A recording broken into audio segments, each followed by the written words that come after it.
Troisième et dernière instruction.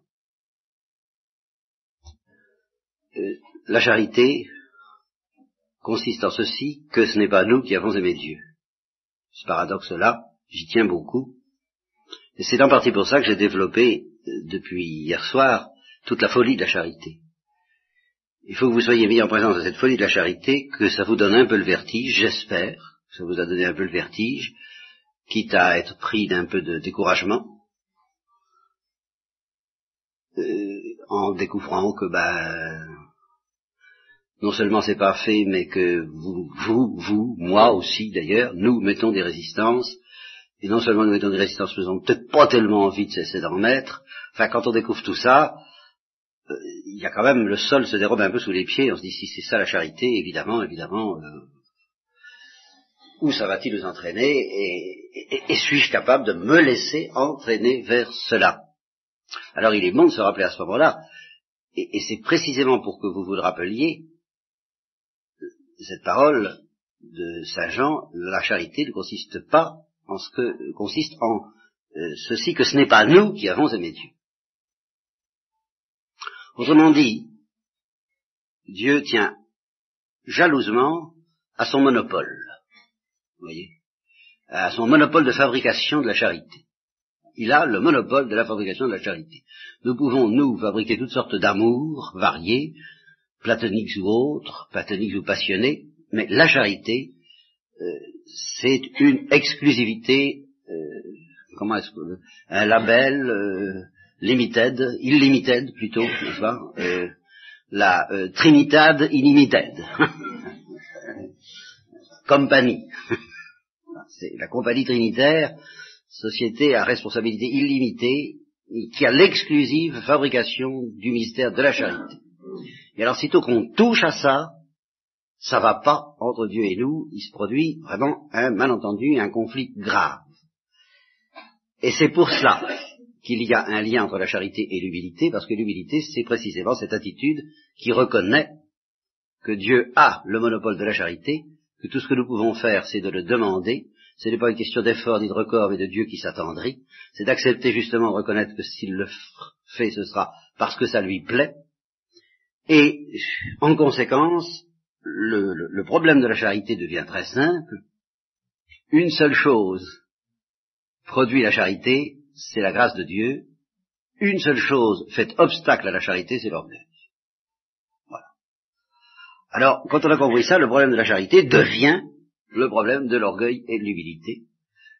Puisque la grâce de Dieu nous assiège à tout instant, puisque Dieu nous a aimés le premier, puisque manifestement il est fou dans son amour pour nous, qu'il l'a prouvé en montant sur la croix, qu'il le prouve tous les jours en nous envoyant la Pentecôte et en faisant le siège de notre cœur, alors il n'y a plus qu'un seul problème, c'est que les murailles de Jéricho dégringolent, je veux dire les murailles que nous opposons, que notre orgueil oppose à cette invasion qui peut être douloureuse mais qui est surtout humiliante de l'amour de Dieu. Et s'il y a un domaine dans lequel la parabole du pharisien et du publicain doit être prise dans toute sa force, et où il est particulièrement dangereux d'être un pharisien, c'est précisément le domaine de la charité. Dire tous ces gens-là n'ont pas la charité, c'est dire implicitement moi je l'ai. Ou en tous les cas, je m'y oppose pas. C'est donc être un pharisien. Dans le domaine de la charité, prendre l'attitude du publicain, ayez pitié de moi, mon Dieu, parce que je suis un pécheur, parce que je ne sais pas aimer, parce que je ne comprends pas l'amour, parce que j'ai même pas envie de le comprendre, c'est encore le plus sûr moyen de repartir justifié, c'est-à-dire d'avoir un espoir de recevoir la charité. Et pour avoir justement l'attitude du publicain, tout se tient. Il faut méditer. Alors ça, c'est à notre portée. C'est ce que dit Thérèse d'Avila, elle dit la contemplation, c'est pas à notre portée. Et je dirais toujours à ceux qui réclament la contemplation, pratiquez la vertu. Mais réfléchir, méditer, ça c'est à notre portée. Avoir la charité, pratiquer la charité, ou la laisser vivre en nous, ce n'est pas à notre portée. Mais réfléchir sur ce que c'est, en comprendre l'infini, à s'en donner le vertige, contempler la vie des saints, contempler la folie des saints, contempler cet abîme dans lequel nous ne sommes pas et que nous ne savons pas, dont nous avons peur, et reconnaître que nous en avons peur, c'est ça, méditer sur son péché. C'est Thérèse d'Avila, dès qu'il s'agit de méditation, elle dit, la méditation, c'est de réfléchir sur ses péchés. Voilà ce que c'est. Bon. Mais réfléchir sur ses péchés, c'est réfléchir sur le fait que nous avons peur d'aimer, et nous mettons des barrières de dégel. Des barrières de dégel. En un sens qui est très différent de celui technique des ponts et chaussées, j'appelle une barrière de dégel, la charité nous dégèle, nous mettons des barrières à ce dégel pour pas dégeler trop vite quand même, parce qu'on a peur. Bien, c'est ça notre péché. Bon, prendre conscience de ça, le plus souvent possible. Et sur la base de cette conscience, alors, crier vers Dieu, gémir vers Dieu, et lui demander, comme le publicain, d'avoir pitié de nous, pécheurs, parce que nous ne savons pas aimer. Vous me direz, oui, ça va, c'est pas mal, c'est pas très difficile à pratiquer, c'est un peu stérile. Tout de même, il semble que l'Église, depuis toujours, nous propose des œuvres. Alors s'il faut attendre d'être dans la charité, dans la perfection de la charité, dans la sainteté, dans l'humilité parfaite pour produire des œuvres, on risque d'attendre longtemps. Si je vous écoute bien, il n'y a plus qu'à se tourner les pouces et à gémir. Comme le publicain, il faut rien. C'est un contemplatif, le publicain. C'est un vrai contemplatif, celui-là. Alors ça, la caricature, c'est un peu Lebedev, le héros de Dostoïevski. Je suis bas, je ne vaux rien, je suis un pécheur.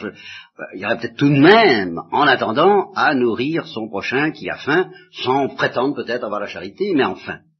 Et alors là, je vous réponds, mais bien sûr, mais comment donc? Le tout est de s'entendre.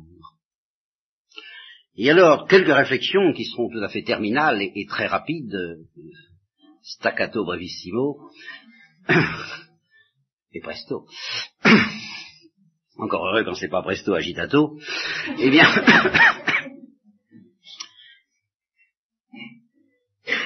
une petite remarque très simple sur la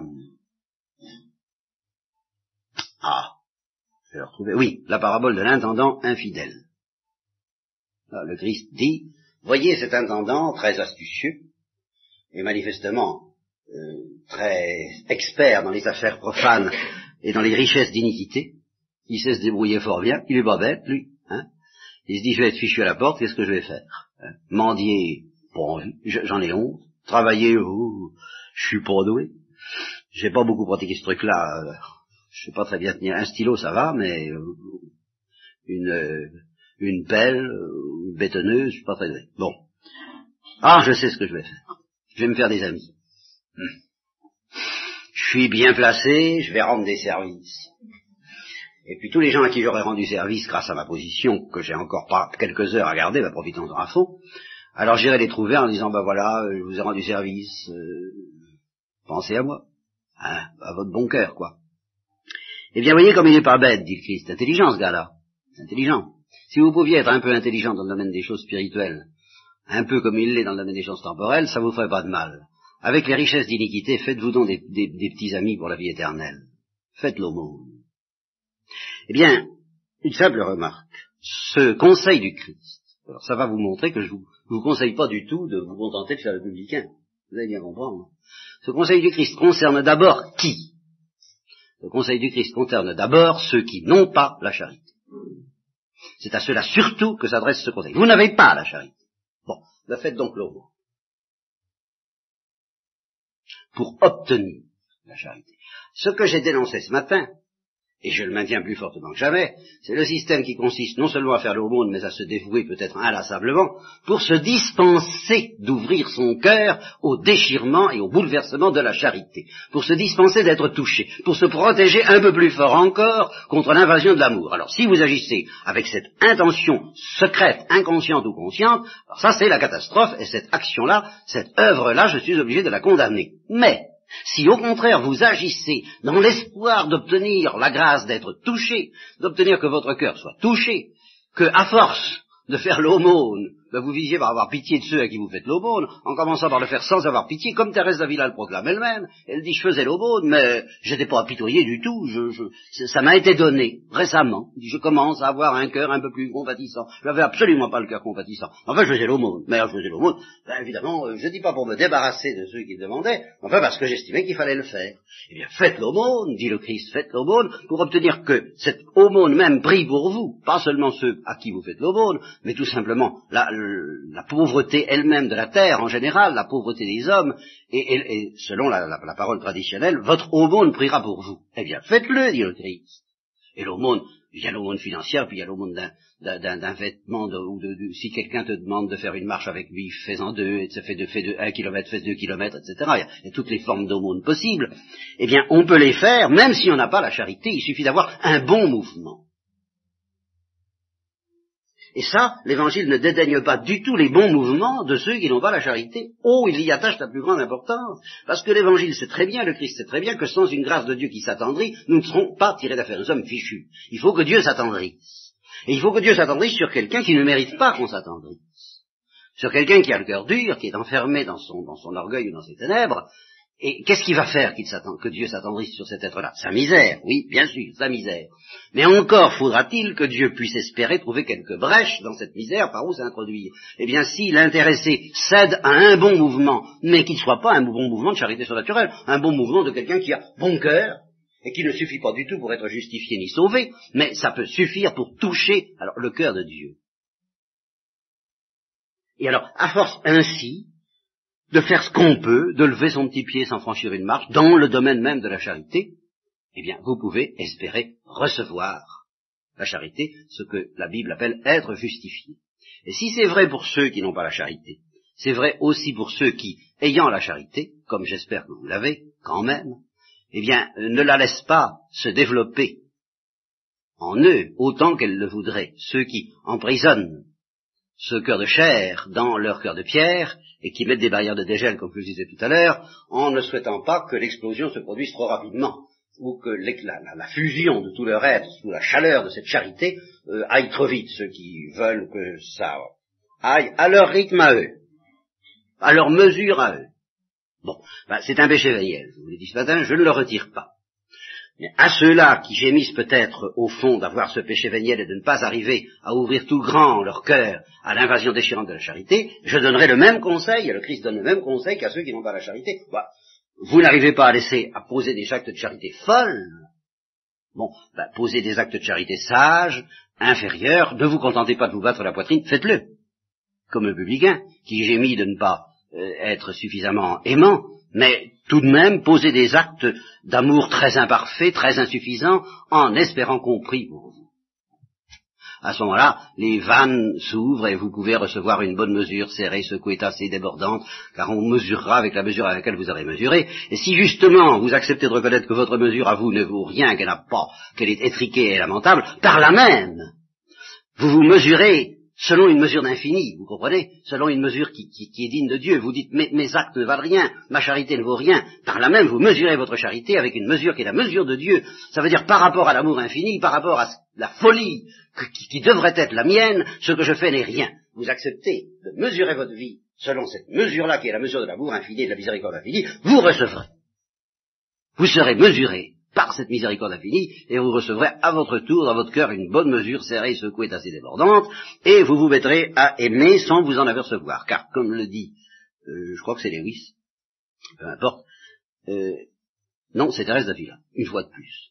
Elle dit, l'humilité et je ne sais plus quelle autre disposition du même genre, ont cette particularité d'échapper à ceux qui la possèdent. C'est-à-dire que plus on est humble, moins on a l'impression d'être humble. Quand on en est au stade où pour l'humilité, moi je ne crains personne, c'est qu'on a un tout petit début, enfin vraiment très peu, hein. Bon. Mais au fur et à mesure que justement cette charité folle grandira en vous, et ça se traduira par un cri permanent, par un gémissement permanent, Bedia vita in morte sumus, disait saint Thomas d'Aquin au compli de Widiken, au milieu de la vie nous sommes dans la mort, au milieu de cette vie nous sommes dans une sorte de mort, eh bien un gémissement, mais je n'ai pas d'amour. Mais je n'ai pas d'amour. Et plus ce gémissement grandira, plus ce sera le signe aux yeux de vos frères, mais pas à vos propres yeux, que précisément vous commencez peut-être à brûler d'amour. Mais tant que vous trouvez que ça va bien comme ça, que vous êtes peut-être mécontent de vous, mais enfin un mécontentement qui n'est pas ce déchirement inexprimable de la folie de la charité lorsqu'elle commence à nous toucher et à nous travailler si peu que ce soit, eh bien c'est que vous êtes encore, comme dit saint Paul, sage dans le Christ. Alors que, si vous voulez, reconnaissez,